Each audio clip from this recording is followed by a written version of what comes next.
その写真は、引き出しの奥深くに眠っていた、黄ばんだ一枚の白黒写真。角は擦り切れ、表面には無数の細かなひびが走っていた。孫が祖母の部屋を片付けていた時、不意にその一枚が床に落ちた。拾い上げた瞬間、孫の手が止まった。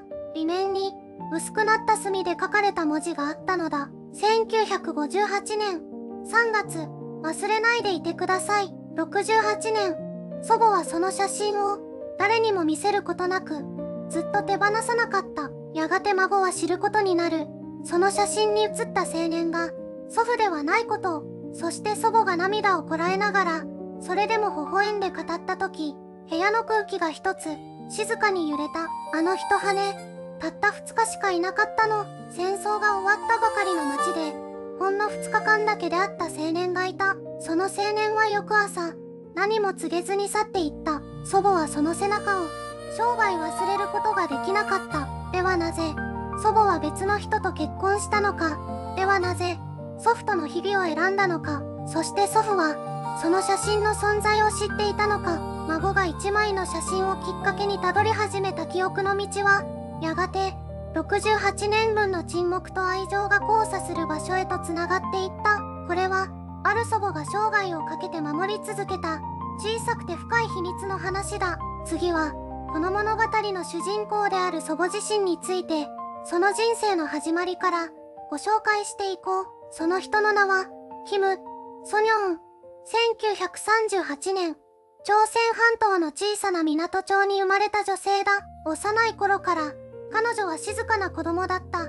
声高に笑うことも、不満を口にすることも、ほとんどなかった。それでも、その瞳だけはいつも遠くを見つめていた。まるで、まだ見ぬ何かを、ずっと待ち続けているように。時代は、あまりにも過酷だった。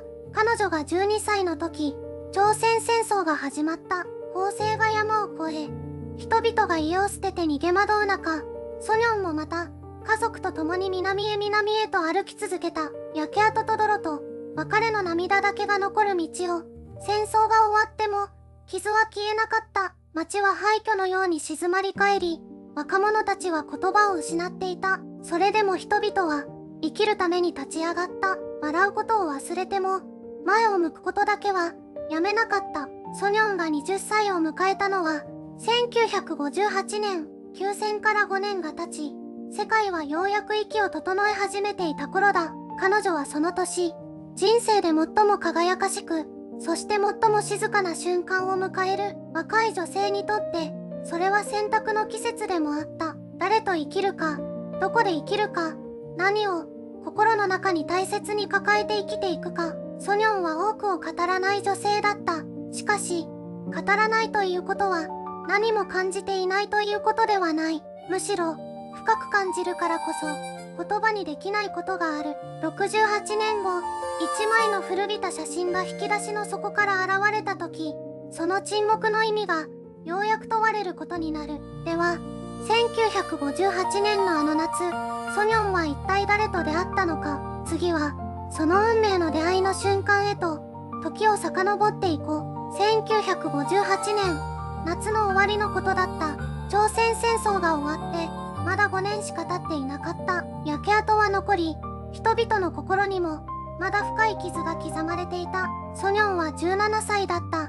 その日、彼女は母親に頼まれた用事で、見知らぬ町の市場へと向かっていた。夏の日差しが石畳を白く照らし、汗が首筋を伝っていた。市場の入り口で、彼女は足を止めた。IMG。1958年夏の市場の入り口。17歳の少女が立ち止まる場面。荷物を持ちすぎて、袋が破れてしまったのだ。野菜が石畳の上に転がり、人々がその横を無関心に通り過ぎていく。ソニョンは一人で拾い集めようとした。その時、一人の青年が膝をついた。手伝います。短い一言だった。余計なことは何も言わなかった。ただ、静かに、黙って野菜を拾い集めた。青年の名は、純足と言った。復員したばかりの、22歳の若者だった。軍服の名残が残る質素な服を着て、しかし目は穏やかだった。二人は市場の端にある水場で、荷物を整えた。言葉は少なかった。でも、沈黙が重くなかった。不思議なことに、ソニョンは緊張しなかった。戦争で多くのものを失った青年の横顔に、どこか静けさがあった。そしてその静けさが、彼女の心をそっと揺らした。翌日も、二人は偶然、同じ場所で会った。そしてまたその翌日も、たった2日間だった。されど、その2日間は、68年間消えなかった。純足は3日目に、ソニョンへ1枚の写真を渡した。裏に日付だけが書かれた、小さな白黒の写真を覚えていてほしい。ではなく、覚えておきたかった、ということだよ。その言葉の意味を、ソニョンはすぐには理解できなかった。しかし写真を受け取った手が、震えていたことを、彼女は覚えていた。そして純足は翌朝、姿を消した。行き先も、理由も、告げずに、残されたのは、一枚の写真だけだった。ソニョンはその写真を、誰にも見せなかった。誰にも話さなかった。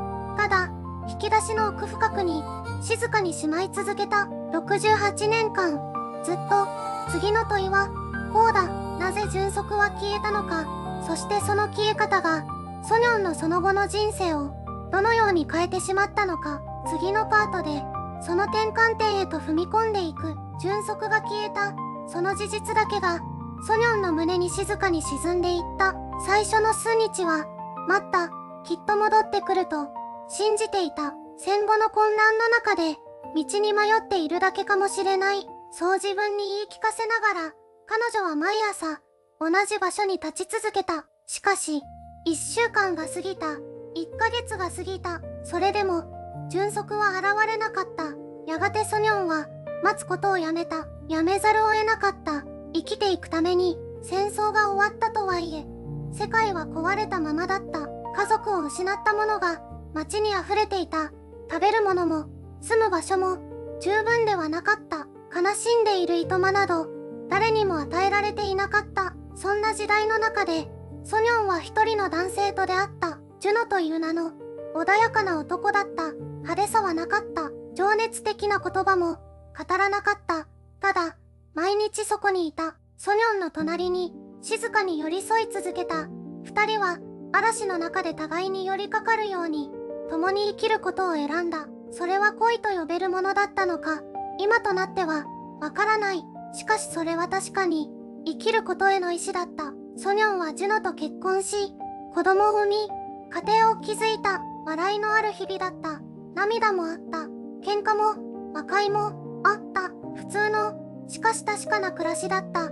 それでも、引き出しの奥の写真は、消えることがなかった。ジュノには見せなかった。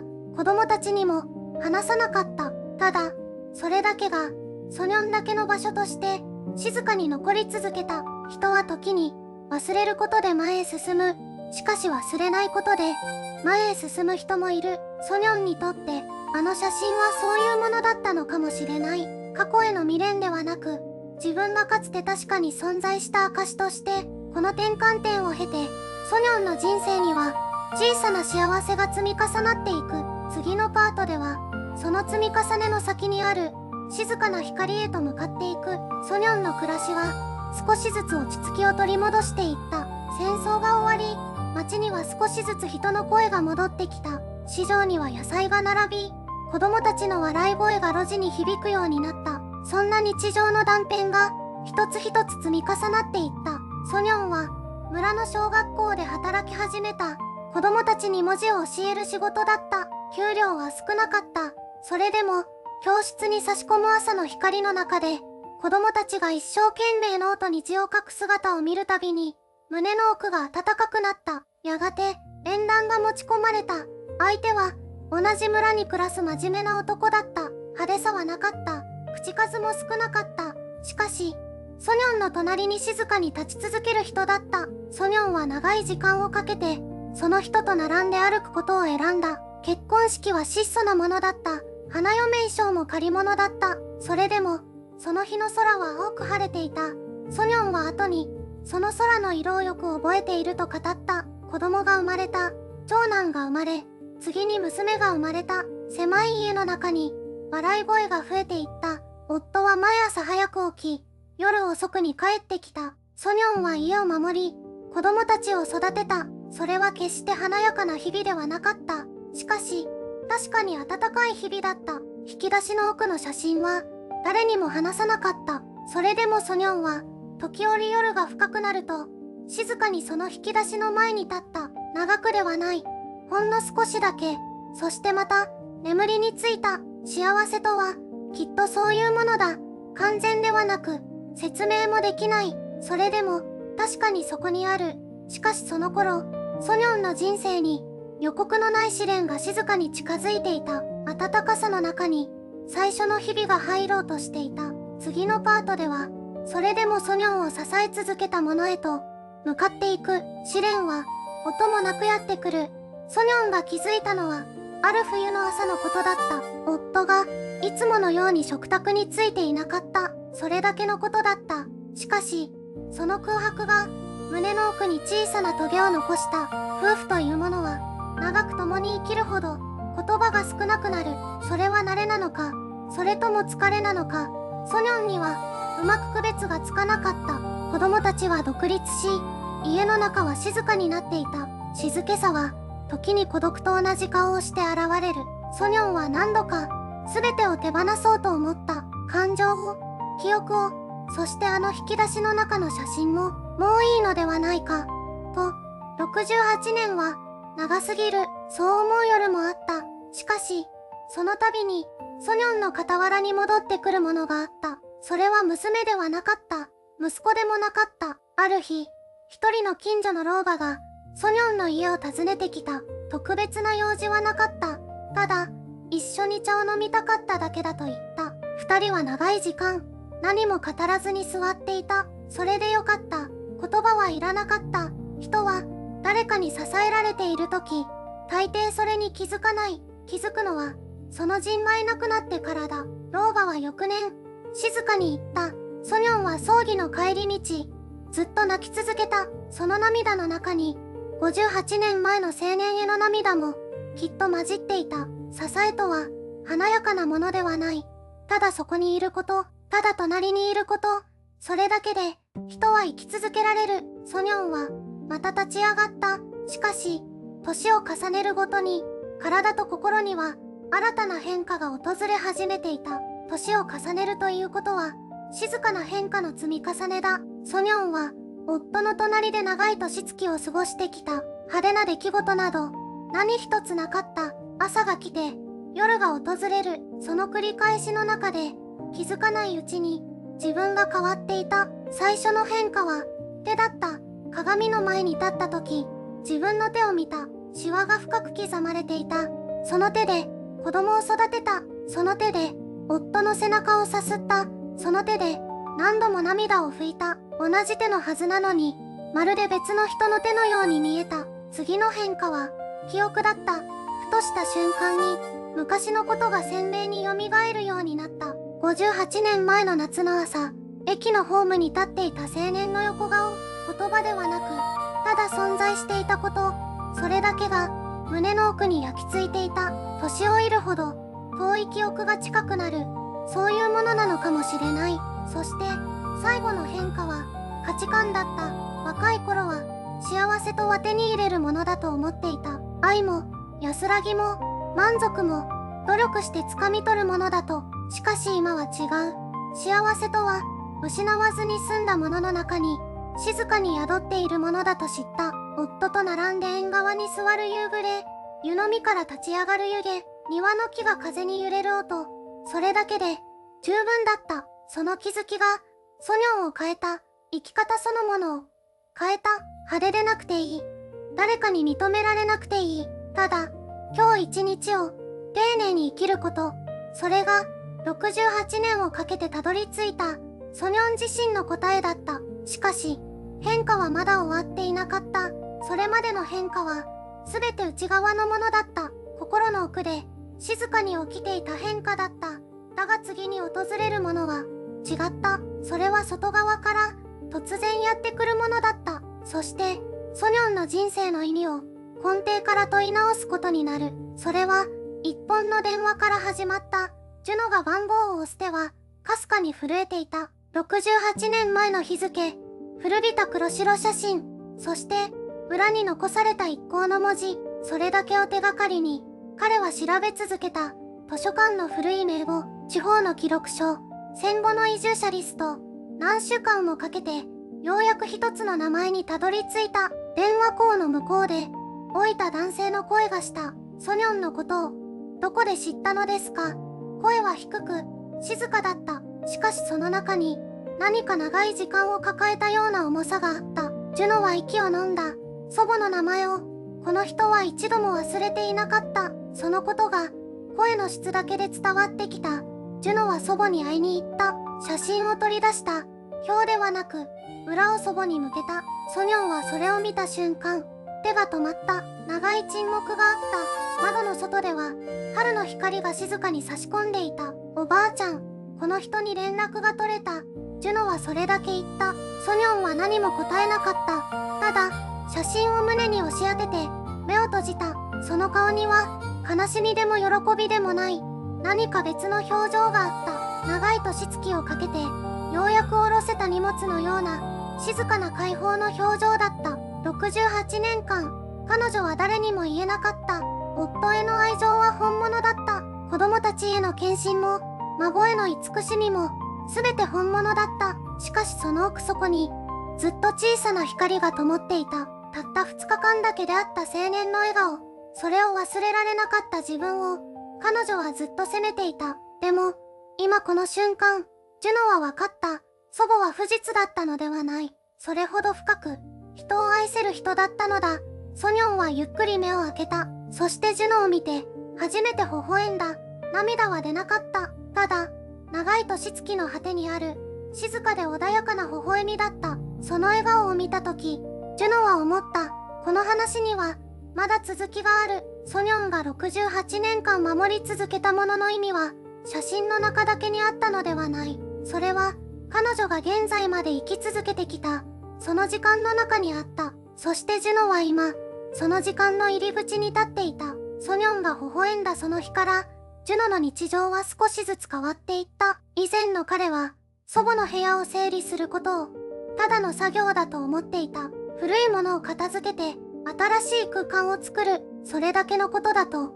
しかし今は違った。あの一枚の写真が教えてくれたのは、人の人生には、言葉にならない重さがあるということだった。引き出しの奥に眠る記憶には、誰にも話せなかった理由がある。そしてその理由は、時に68年という時間をかけて、静かに守られ続ける。ジュノは毎週末、祖母の元を訪れるようになった。以前は月に一度あるかどうかだった。しかし今は、そうしたかった。義務からではなく、ただそうしたかったから、ソニョンは相変わらず、多くを語らなかった。それでも、ジュノが隣に座ると、彼女は穏やかな表情を見せた。窓から差し込む午後の光の中で、二人は静かにお茶を飲んだ。言葉がなくても、そこには確かなぬくもりがあった。ある日、ジュノは祖母に聞いた。